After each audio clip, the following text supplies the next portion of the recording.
Je complotais contre un aventurier paranoïaque qui s'était intitulé chef de l'État. Il était abominé dans une bonne partie de l'armée.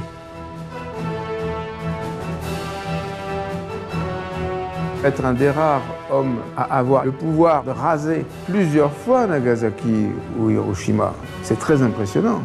Et il a tout l'intérêt qu'il y a à être le maître de la foudre nucléaire. Faire la guerre pour imposer la paix et faire régner la sécurité de manière à distribuer l'aide humanitaire. Le soldat, c'est l'incarnation du tragique du monde. Il a exploité la peur des Arabes, peur de la fin du pétrole. La dissuasion nucléaire est au cœur de la notion d'indépendance nationale et de souveraineté de la France.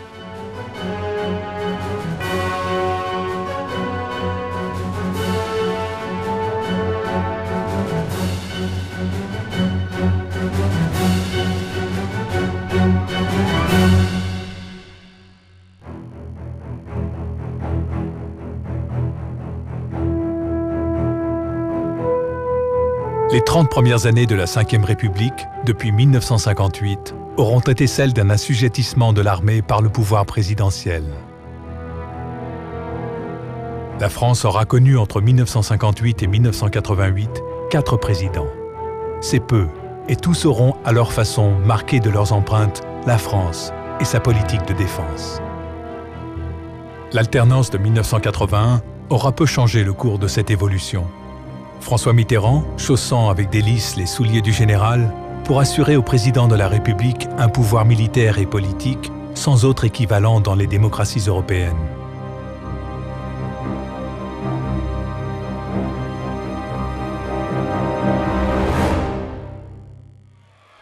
Lorsque le 9 novembre 1989, de jeunes Allemands de l'Est forcent le mur de Berlin, ils ignorent alors qu'ils sont en train d'écrire l'épilogue du XXe siècle.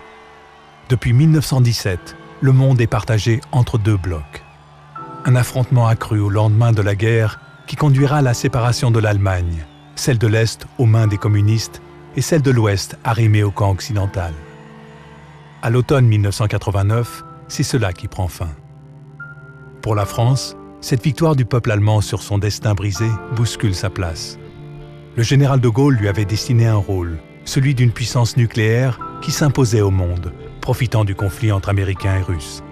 Cette partition appartient désormais au passé.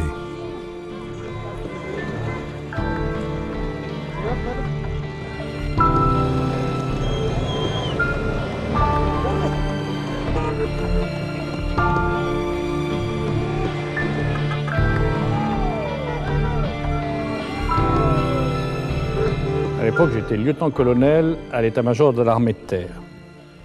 Et comme tout le monde,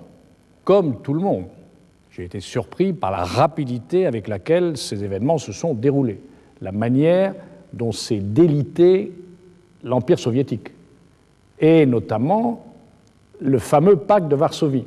Moi, j'ai été élevé dans la nécessité d'affronter un ennemi extraordinaire qui était le pacte de Varsovie, et notamment ce qu'on appelait le GFSA, le groupement des forces soviétiques en Allemagne, qu'on nous présentait comme quelque chose d'extraordinaire.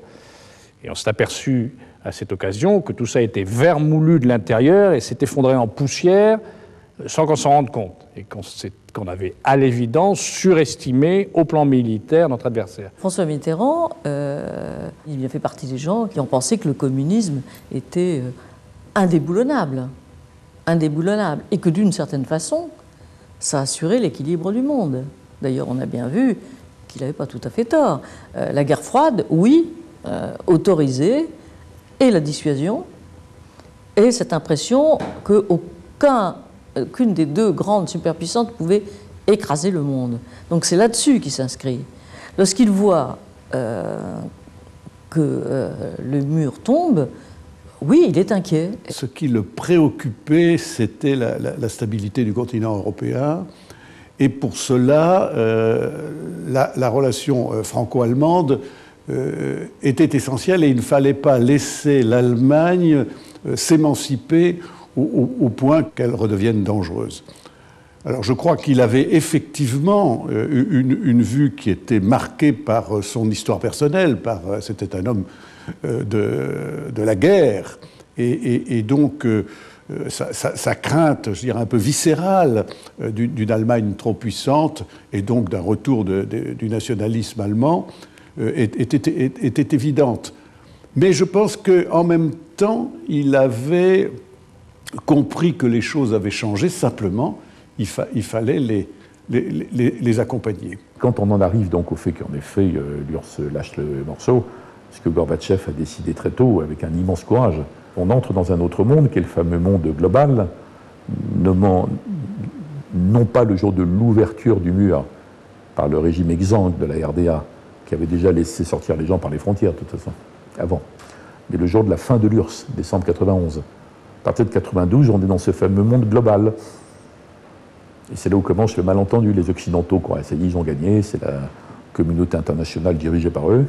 Et puis en fait, ça va être le début des émergents, et c'est tout à fait autre chose que l'histoire qu'ils s'étaient racontée eux-mêmes, qui était un conte pour les enfants. Mais en tout cas, François Mitterrand est vraiment le président français qui doit gérer le passage de la fin de la guerre froide au monde global et commencer à se poser des questions qui se posent toujours à nous. Comment défendre nos intérêts ? François Mitterrand nomme en 1988 Jean-Pierre Chevènement comme ministre de la Défense. Adversaire de toujours du Premier ministre Michel Rocard, il apparaît comme un fidèle de François Mitterrand. Il a depuis toujours fait sienne la lecture gaulliste d'une indépendance de la France entre Russes et Américains. Ce gaullisme ontologique ne résistera pas à la fin de la guerre froide et à l'évolution de François Mitterrand.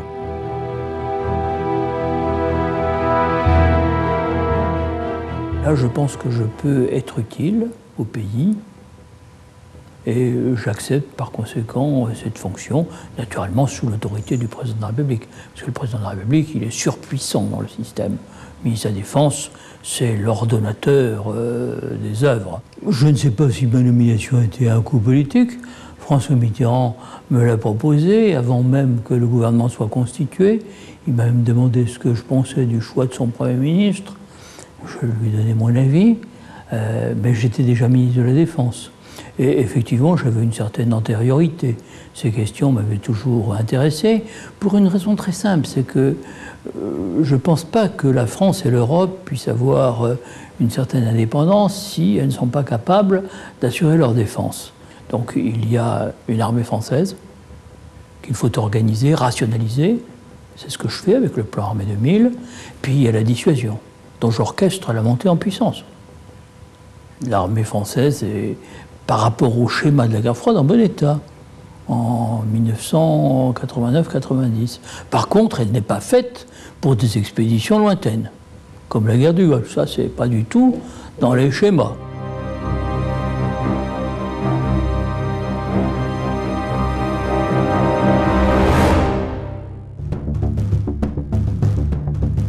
Dans ce monde globalisé, dans ces jours d'après la guerre froide, on évoque l'idée d'un nouvel ordre mondial.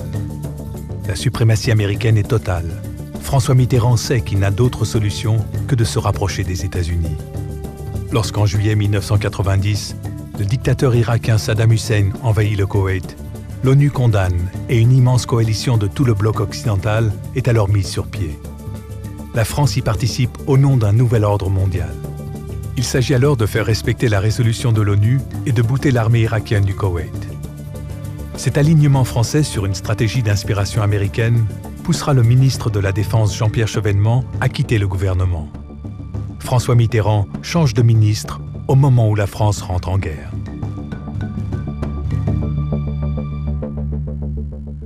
Jean-Pierre Chevènement, dès le début de ces événements, manifeste son opposition à un engagement de la France. Et c'est très clair, il cherche à s'opposer au déploiement des forces qu'on a commencé de faire, que le président a décidé de faire aux Émirats, dans l'océan Indien. Et il est très clair, parce que c'est public, que le ministre de la Défense, non pas simplement par anti-américanisme, mais parce qu'il est convaincu qu'il faut préserver le régime de Saddam Hussein, qui est un régime arabe, musulman, mais laïque, et qu'il faut le préserver. Je crois que c'est ça qui domine chez Jean-Pierre Chevènement. Et Jean-Pierre Chevènement, bien que ministre du gouvernement, ne peut s'empêcher d'exprimer sa position, ce qui crée une certaine tension, dont je suis témoin, tension à l'intérieur des armées, d'une part, mais également tension avec le président de la République. Et très très vite, Jean-Pierre Chevènement apparaît aux yeux du président comme un opposant dont il ne veut pas se séparer tout de suite, mais qu'il faut contourner. Et effectivement, je suis l'instrument de ce contournement. C'est mon chef de cabinet militaire, qui est l'amiral Langsade. Il m'a été légué par mon prédécesseur, M. Giraud. Je l'apprécie. C'est un homme intelligent. Quand François Mitterrand me demande si j'ai une proposition à lui faire pour être son chef d'état-major particulier, je lui dis il y a un militaire intelligent que je connais bien, il n'y a pas eu beaucoup de marins comme chef d'état-major particulier. Peut-être Langsade peut faire l'affaire, voyez-le. Donc François Mitterrand a vu Langsade, il l'a pris comme chef d'état-major particulier. Avec le recul, on peut considérer que j'ai fait une erreur, car l'amiral Langsade a été l'intermédiaire, et peut-être même plus que l'intermédiaire, entre François Mitterrand et George Bush père, pour préparer la guerre du Golfe. Donc, et sans me rendre compte. C'est-à-dire que j'ai été parfaitement contourné dans toute cette période. Bon, mais j'imagine que l'amiral Langsade ne l'a pas fait sans avoir un feu au moins orange du président de la République. Je pense que le président de la République voulait aller à la guerre très vite, parce que Bush lui avait dit qu'il ferait la guerre, et Roland Dumas, dans des entretiens publiés par l'Institut François Mitterrand, dit très clairement que le 3 août au matin, c'est-à-dire le lendemain de l'invasion du Koweït par l'Irak, Bush lui ayant posé la question de savoir s'il sera avec lui, il va répondre oui. 3 août. Tout le reste n'est qu'enfumage. Nous avons compris très tôt que la guerre était inéluctable. Moi, dans mes fonctions de sous-chef opération du général Schmitt, je recevais presque tous les jours la visite de l'attaché de défense américain. Et on sentait bien que les Américains étaient déterminés, et compte tenu des moyens colossaux qu'ils engageaient en Arabie Saoudite, on voyait bien qu'ils ne feraient pas le voyage pour rien. Donc moi, je penserais encore pouvoir peser, jusqu'au moment où, effectivement, je me rendrai compte que je n'ai plus aucune chance de peser dans aucun sens, et où, par conséquent, je me retirerai. Mon travail, à cette époque-là, consistait à faire monter en puissance les forces et à envoyer en Arabie Saoudite les moyens qui permettaient à nos troupes d'accomplir leur mission. Et on était extrêmement gênés parce que chaque envoi d'une compagnie nécessitait des discussions au niveau du ministre, nécessitait l'envoi de fiches. On avait vraiment l'impression que le ministre nous comptait les boutons, alors qu'à cette époque-là, il fallait surtout envoyer des forces, et en envoyer beaucoup, et les envoyer le plus vite possible. Donc c'était une situation extrêmement désagréable, qui a cessé lorsque M. Chevènement est parti, il faut être clair, et lorsque M. Jox a pris la place. Alors là, on a senti tout de suite la différence, et les affaires ont été très claires à partir de ce moment-là. Mitterrand a une position extrêmement catégorique là-dessus. Le mandat des Nations Unies, c'est de débarrasser le Koweït d'une invasion étrangère. Le Koweït a été envahi, les troupes étrangères s'en vont, c'est un rôle de police internationale dans un cadre précisé par les Nations Unies. On fait ça, on n'a fait que ça. C'est ce qui s'est passé. Mais ça s'est passé, je pense en partie parce que c'était la conviction finalement de l'administration américaine de l'époque. C'est Bush père, que c'était sa conviction, qu'il ne fallait pas faire ce qu'a fait son fils ensuite. Mais en tout cas, il y avait aussi la pression d'un certain nombre de pays, dont la France, mais pas seulement de la France, dont Mitterrand, qui lui, alors ça, le seul chef d'État que je voyais souvent, tout à fait convaincu. Donc ça a joué un rôle.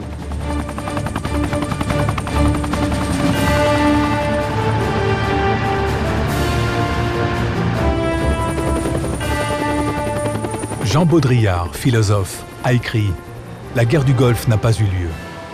Il faut dire qu'elle est singulière, cette guerre, lorsqu'elle débute le 15 janvier 1991. Un déluge d'images filmées par l'armée, des généraux en retraite qui squattent tous les plateaux de télévision, des notions nouvelles, frappe chirurgicale, 0 mort. La guerre devient une opération de grand spectacle dans une communication hyper maîtrisée. De toute évidence, les leçons du bourbier vietnamien ont été tirées par l'état-major américain.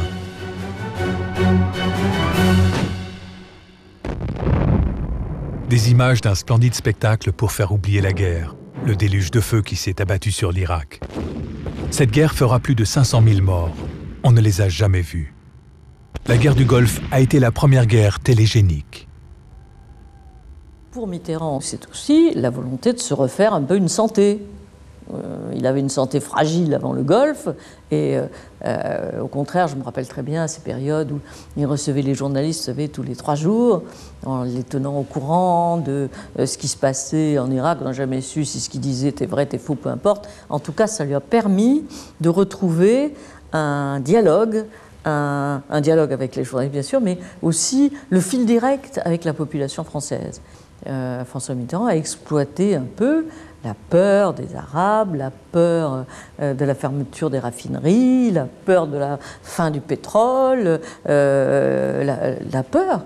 Je pense que c'est ça, beaucoup plus qu'un réflexe belliqueux des Français. C'est qu'on leur a fait penser que la guerre de l'Irak était incontournable, qu'on ne pouvait pas faire autrement, qu'il n'y avait pas d'autre solution. Or, on sait maintenant qu'il y avait d'autres solutions et que d'autres solutions auraient pu être envisagées, y compris avec Saddam Hussein. C'est assez terrible, je dois vous dire, parce que c'est quand même un échec. Et de voir les socialistes proclamer sur leurs grandes affiches à l'avant-garde du nouvel ordre mondial, quand on sait ce que c'est, pour moi, c'est terrible. Je ne peux pas adhérer à ça. Je ne crois pas à ce nouvel ordre mondial. Et vous savez quelles illusions de triomphe il y avait à l'époque quand le président Bush a déclaré le syndrome du Vietnam est enterré pour toujours dans les sables de l'Arabie. Mars 1991. Pour moi, c'est tout mon combat historique. Je dirais depuis l'époque où j'étais sous-lieutenant de SAS, où j'avais beaucoup de sympathie pour la population algérienne. Disons que c'est tout ce combat-là qui tombe, qui paraît révolu et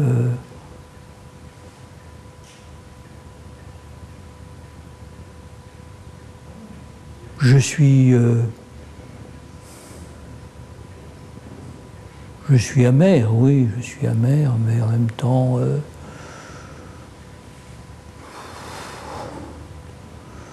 je me dis qu'il ne faut jamais renoncer.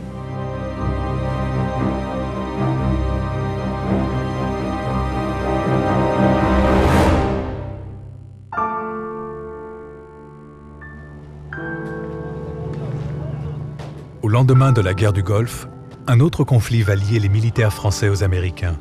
C'est l'opération Restore Hope en Somalie. Intervenir dans ce pays d'Afrique en 1992, ce n'est pas, en dépit des apparences, une intervention humanitaire. L'opération vise en réalité à affirmer un leadership américain dans ce nouvel ordre mondial né sur les décombres du mur de Berlin, au prétexte de la famine dans un pays en proie à la guerre civile. Pour le bloc occidental, intervenir, c'est affirmer un droit d'ingérence humanitaire au nom des valeurs de liberté incarnées par l'Occident.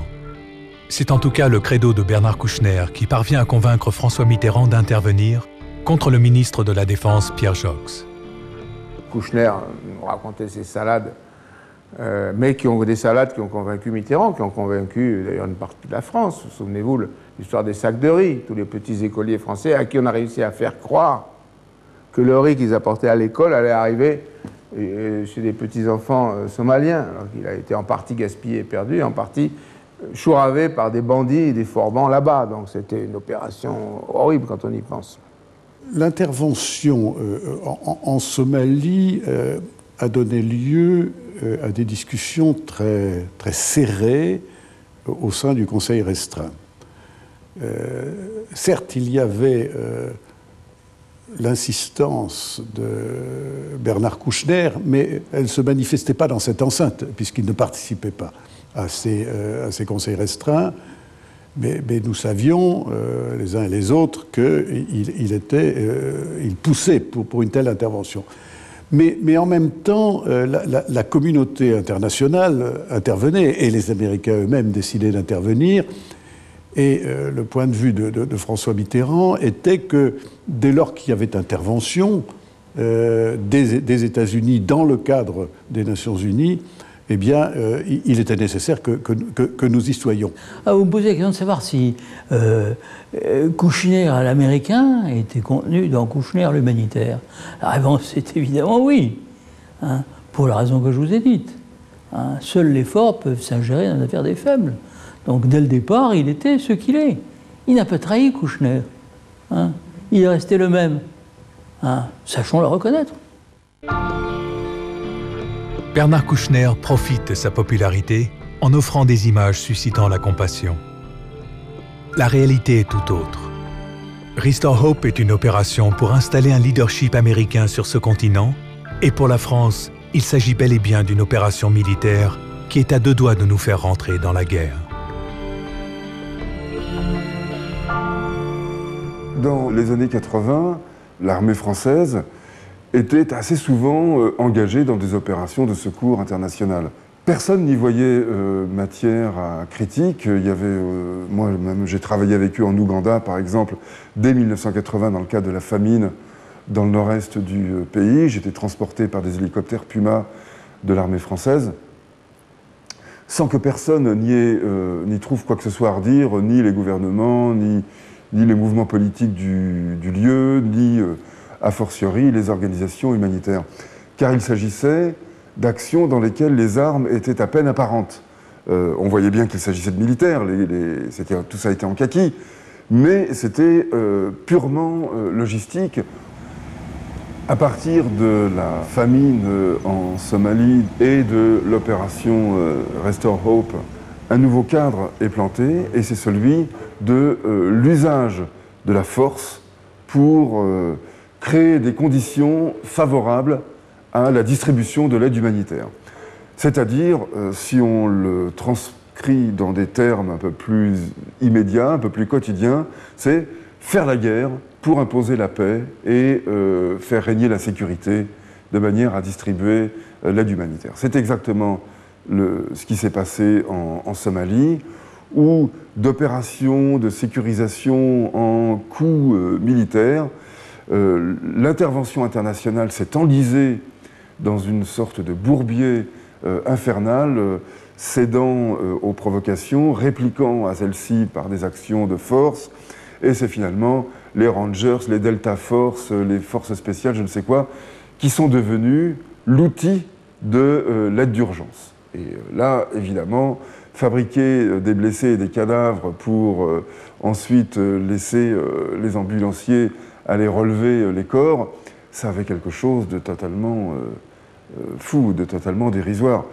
de tragique même. C'est-à-dire que le droit d'ingérence devient ce qu'était déjà l'impérialisme. C'est une manière de régler des comptes dans des pays dont nous savons qu'ils sont en position de faiblesse. Alors je ne dis pas qu'il n'y a pas un devoir de protéger, que l'ONU a reconnu, dans des cas gravissimes. Mais il faut faire le partage entre ces situations tragiques et d'autre part l'ingérence violente, l'intervention à caractère impérialiste. Donc je pense que c'est une pente très dangereuse.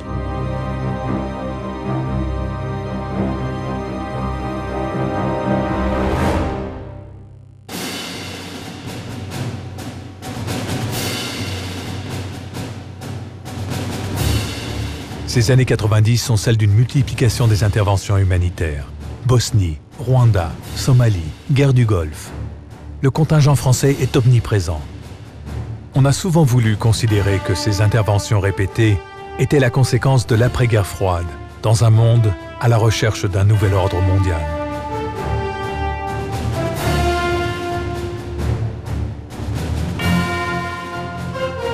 Pierre Joxe, qui fut ministre de la Défense, avance quant à lui une autre explication.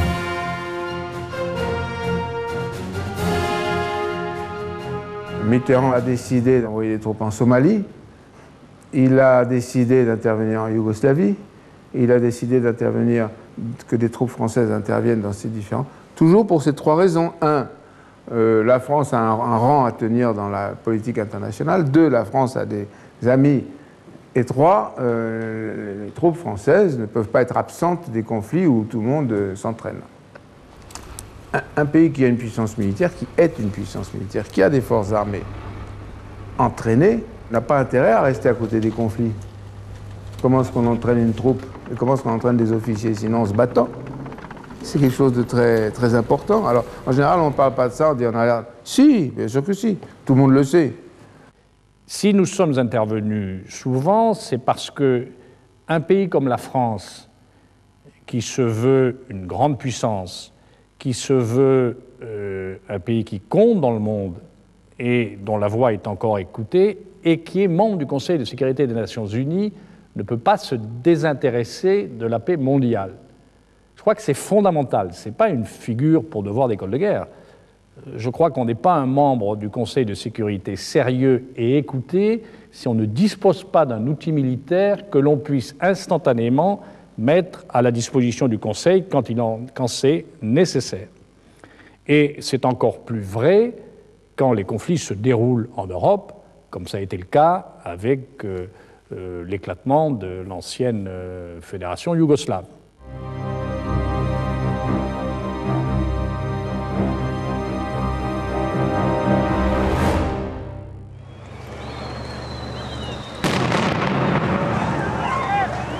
La France est omniprésente dans les coalitions de l'ONU, envoyées pendant toutes les années de conflit en ex-Yougoslavie. De la guerre en Bosnie-Herzégovine à celle du Kosovo. Aujourd'hui, plus de 700 hommes y sont encore mobilisés.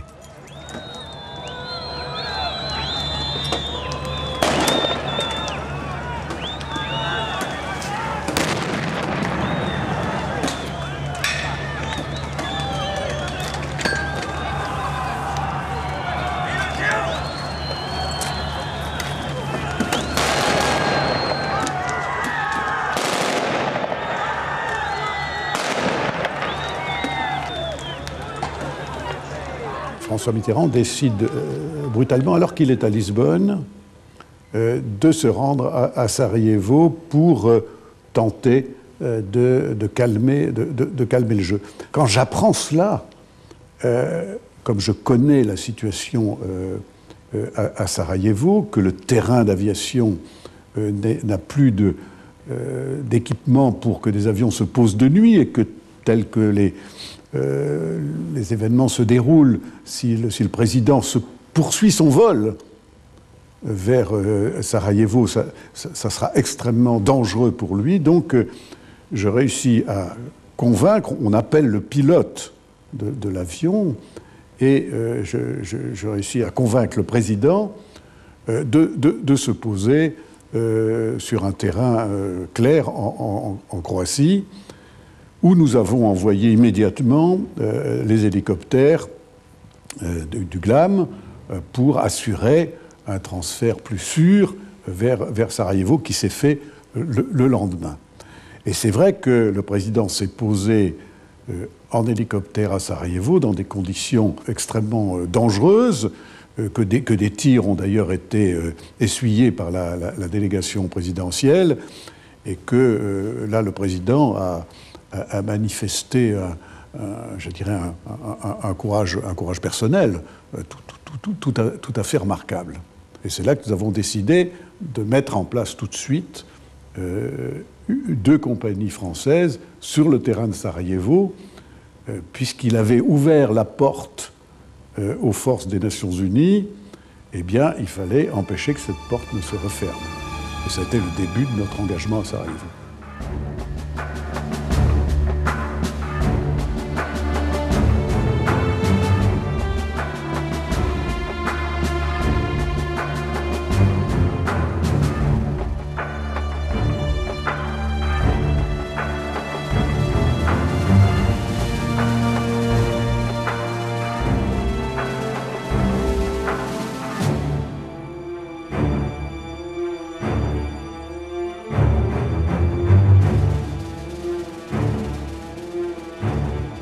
Pour François Mitterrand, la clé de la sécurité, c'est l'équilibre des forces.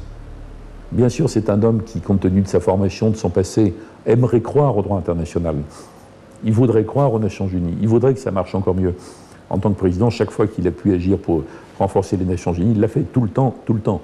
Mais c'est un homme né en 1916, qui a vécu les années 30, la marche à la guerre, l'incapacité de la déconfiture des démocraties.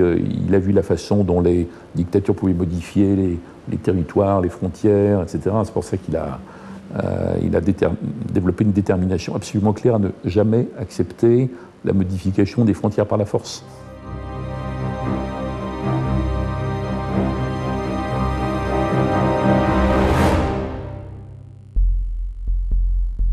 Si François Mitterrand a été un président qui a multiplié les opérations extérieures, il a pris une décision surprenante en 1993. Elle semble en réalité d'abord motivée par un souci de politique intérieure. Il a décidé d'abandonner les essais nucléaires. Cet abandon est en réalité arraché par Pierre Bérégovoy pour envoyer un signe à l'opinion de gauche avant les élections législatives de 1993.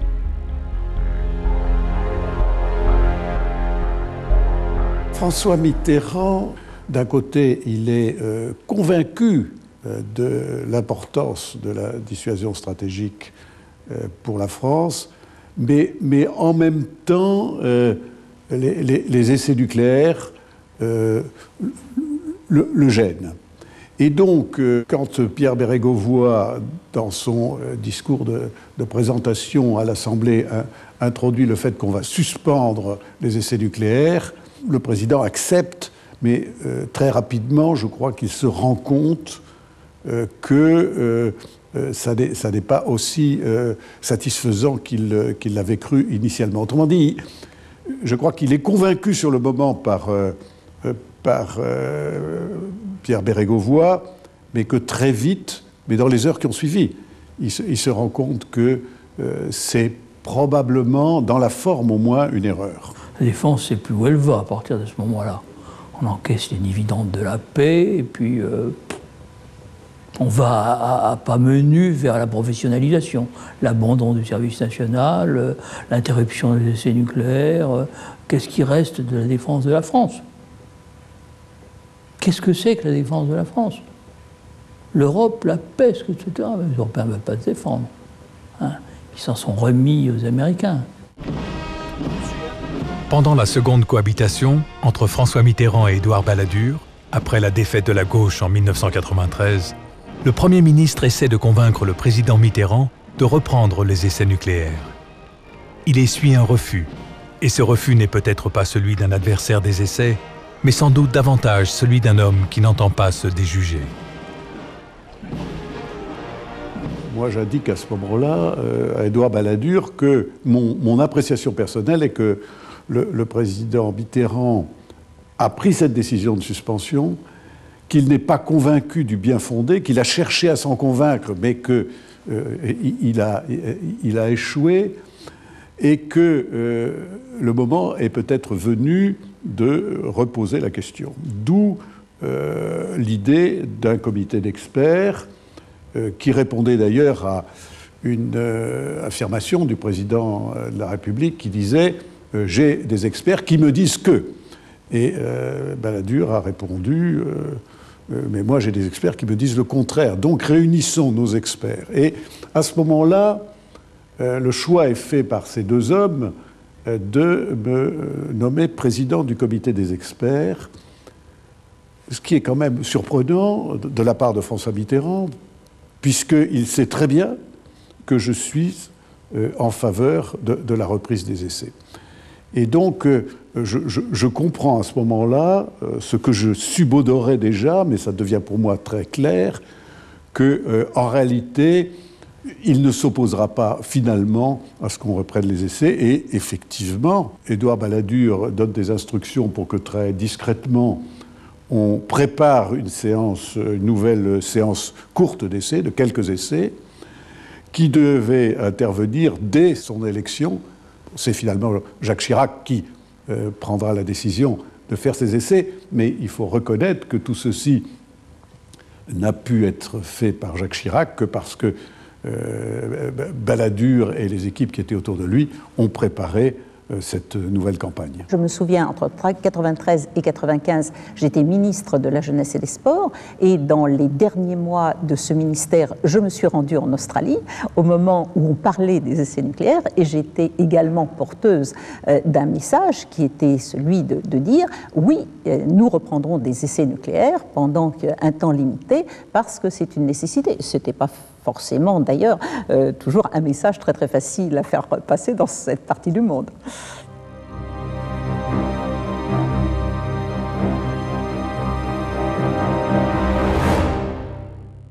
En 1995, Jacques Chirac succède à François Mitterrand. Il aime les militaires et entend restaurer un peu de la liturgie gaullienne. Sa première décision sera une décision explosive. Édouard Balladur en avait rêvé, il le fait. Il décide de reprendre les essais nucléaires. Cette décision crée une bronca dans le monde entier. Jacques Chirac invoque la nécessité de procéder à de derniers essais pour permettre ensuite de passer à la simulation. La reprise des essais nucléaires en 1995 était une nécessité technique si on voulait pouvoir continuer à être au niveau nécessaire pour garantir la dissuasion sans prolonger les essais, puisque maintenant nous avons des possibilités de simulation, mais les simulations ne pouvaient pas exister tant qu'on n'avait pas vérifié par les derniers essais la correspondance entre les résultats et d'autre part ce que l'on travaillait sur la simulation.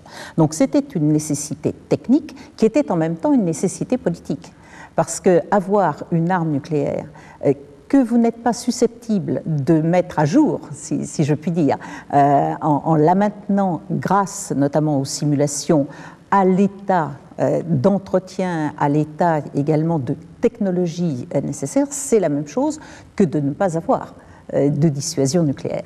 Et il est évident que la dissuasion nucléaire est au cœur de la notion d'indépendance nationale et de souveraineté de la France. Donc si vous voulez, en cela, Jacques Chirac mène une action qui est à la fois conforme à une nécessité scientifique, mais également à une nécessité politique. C'est une décision d'autorité, une décision régalienne par excellence.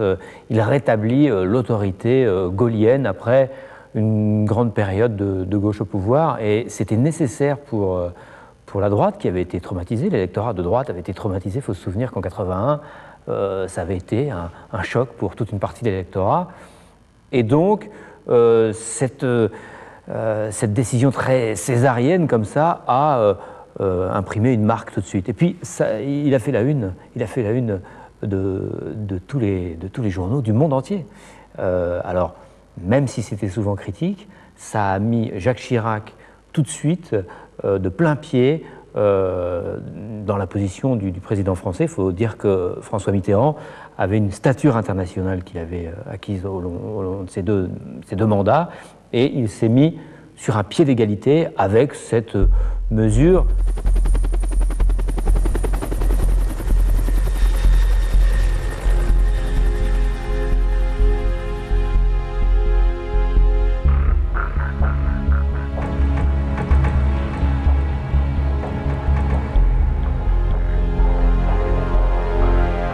Fait un certain nombre de tirs qui s'arrêtent en février 96, je crois, et après, terminé, fini. Et là, il ne fait pas comme Bérégovoy et Mitterrand, c'est-à-dire en prenant une décision qui interrompt les essais mais qui n'interdit pas de les reprendre. Ils n'ont en rien empêché que les essais reprennent après. Mais lui, il interdit que les essais continuent à jamais, parce qu'aujourd'hui, s'il fallait reprendre les essais nucléaires, la France n'en est plus capable. Pour l'histoire, celui qui a arrêté les essais nucléaires français, c'est Jacques Chirac. Pour le reste, il n'est pas différent des autres. Il y a procédé comme tous les présidents français depuis Charles de Gaulle. Mais il les a arrêtés. Et là, il a fait un choix, un véritable choix politique, international, tout à fait important.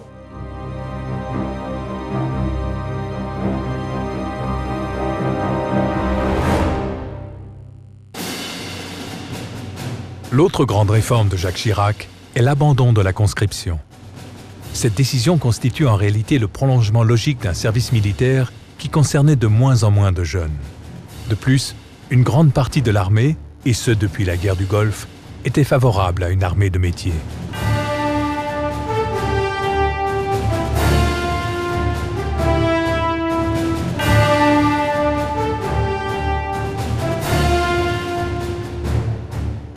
En 1996, ceux qui font le service militaire, c'est ceux qui le veulent bien. Il n'y a plus d'égalité déjà à l'époque. C'est fini. Les intellos, les gens qui ont du travail, les gens qui ne veulent pas, ils ne le font pas.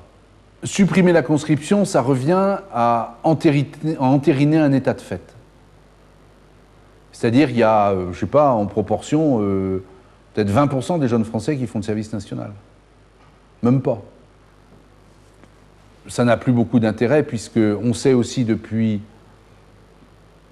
la guerre du Golfe, où les appelés n'avaient pas participé, à laquelle les appelés n'avaient pas participé, que la question des interventions, des opérations extérieures se pose avec acuité, c'est-à-dire que ou bien on décide que les appelés n'y vont pas, comme pendant la guerre du Golfe, et c'est très compliqué parce que eh bien, pour faire tourner l'armée, il faut des appelés pour conduire les camions, pour conduire les chars, pour faire tous les boulots qui ne sont pas hyper techniques, il faut des appelés.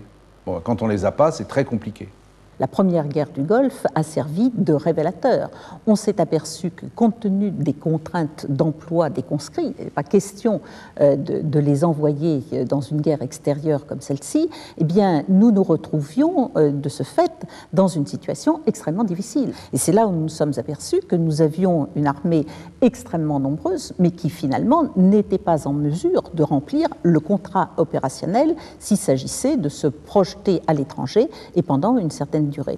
En ce qui concerne les militaires que nous avons auditionnés dans cette commission, ils étaient de mémoire pratiquement tous partisans d'avoir effectivement une armée professionnelle, ce qui garantissait notamment un plus haut niveau technologique, un plus haut niveau de qualification des personnels et une meilleure adaptation par rapport aux grands enjeux stratégiques tels qu'on pouvait les imaginer en la matière. Ça a été un signal, un signe politique avant tout, signe de modernité.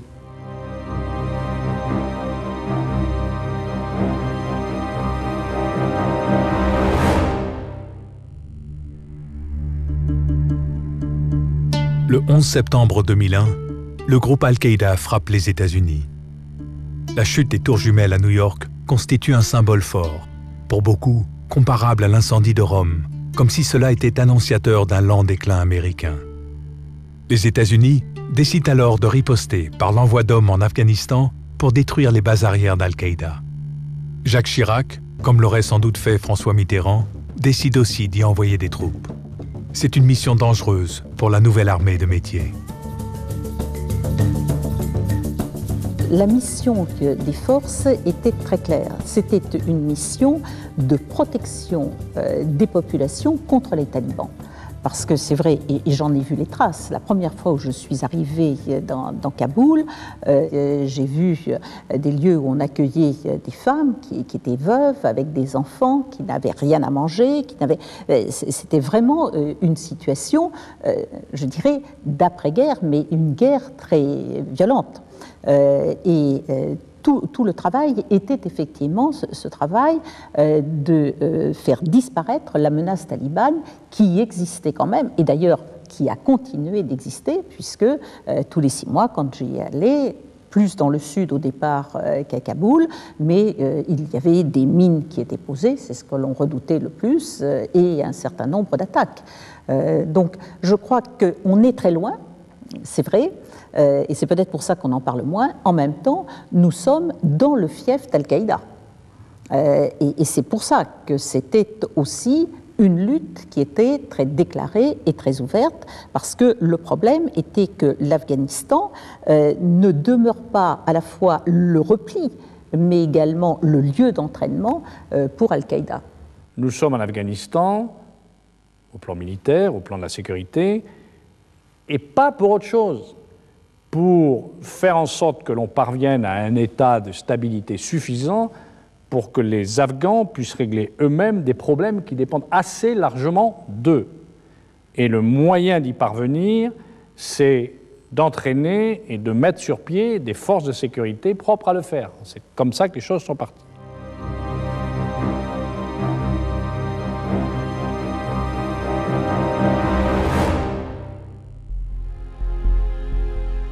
En 2007, Nicolas Sarkozy devient le 6e président de la Ve République. Il incarne une rupture. Rupture générationnelle d'abord, il est le premier président à être né après la guerre de 1939-1945.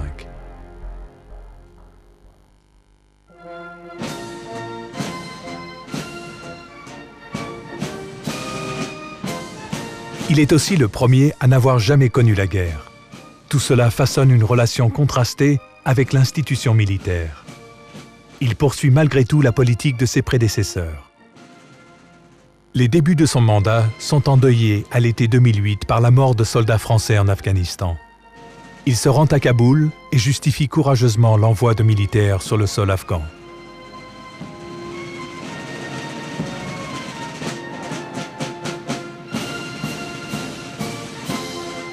La politique extérieure de la France, la politique de défense de la France, c'est quelque chose qui est à droite, qui est à gauche, c'est la République, et tous les candidats peuvent faire tous les grands discours de Cancun, les grands discours de Mexico. La politique de la France, depuis le général de Gaulle, est à peu près toujours la même, et celle de Nicolas Sarkozy suit les traces.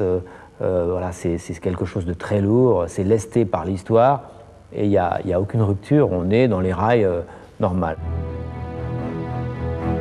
Si Nicolas Sarkozy a bel et bien poursuivi la politique entreprise par ses prédécesseurs, il ne considère sans doute plus l'armée comme on le faisait avant lui. Ce fut notamment le cas après l'accident de Carcassonne, où il pousse à la démission le chef d'état-major de l'armée de terre, pourtant respecté dans l'armée. Aujourd'hui, la nation n'a pas le sentiment, et par conséquent le politique avec, qu'elle remet son destin dans la main des armées. Pour Jacques Chirac, pour François Mitterrand, pour Valéry Giscard d'Estaing, le général de Gaulle, chaque militaire porte sur lui toutes les victoires, toutes les défaites, toutes les cicatrices des batailles françaises. Pour Nicolas Sarkozy, on a l'impression que l'armée, c'est un corps qui doit être professionnel, qui doit être comme les postiers, les préfets, un corps en uniforme, certes un peu différent parce qu'il est détenteur de la puissance militaire et d'armes à feu, donc il faut faire un peu attention, mais il ne marque aucune spécificité. Et on peut comprendre que les militaires sentent ça comme quelque chose d'assez violent, parce qu'on ne rentre pas dans la carrière militaire comme on rentre dans la carrière préfectorale. Le soldat, c'est l'incarnation du tragique du monde. C'est lui qui rappelle aux gens que le monde n'est pas parfaitement rationnel et qu'il peut y avoir la folie de l'homme qui tue l'homme, seule espèce vivante capable de faire ça, et nous l'incarnons. Donc moins on nous voit, plus on est content. Mais ce n'est pas parce qu'on ne nous voit pas que cette réalité va s'effacer. Et ce n'est pas en condamnant le soldat ou en mettant le soldat sous le boisseau qu'on éradiquera la guerre. Ce n'est pas vrai.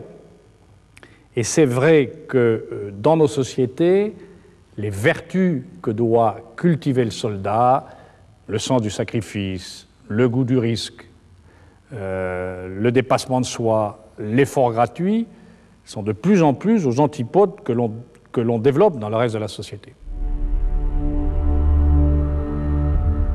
Entre 1958 et 2010, l'armée a été progressivement mise sous la tutelle du pouvoir politique. Mais la situation a bien changé. Depuis l'abandon du service militaire, mourir à la guerre fait partie des risques du métier. La dissuasion est de moins en moins une arme. Les guerres de demain seront des guerres de renseignement, à mi-chemin entre le réel et le virtuel.